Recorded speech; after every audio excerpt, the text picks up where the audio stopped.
Одоо 10 хүн тутмын 2 нь бол ямар ч гэсэн нэг сэтгэл готролын байдалтай байна.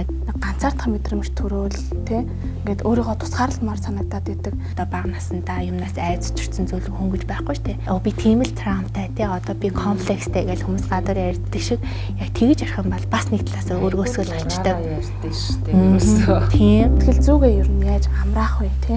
Өөр л ерөөсөө тулж ажиллаа. Байдлаар сэргийлж чадах уу? Нөгөө нэг тасан зохицох гэдгээл би яхин хэлгээд байгаа. Үнэхээр тасаж зохицохгүй болвол тэндээс өөрийгөө хамгаалж зүгтаар. Тийм. Дуулсан дундаа өөрөө ирээд. Яг тийм.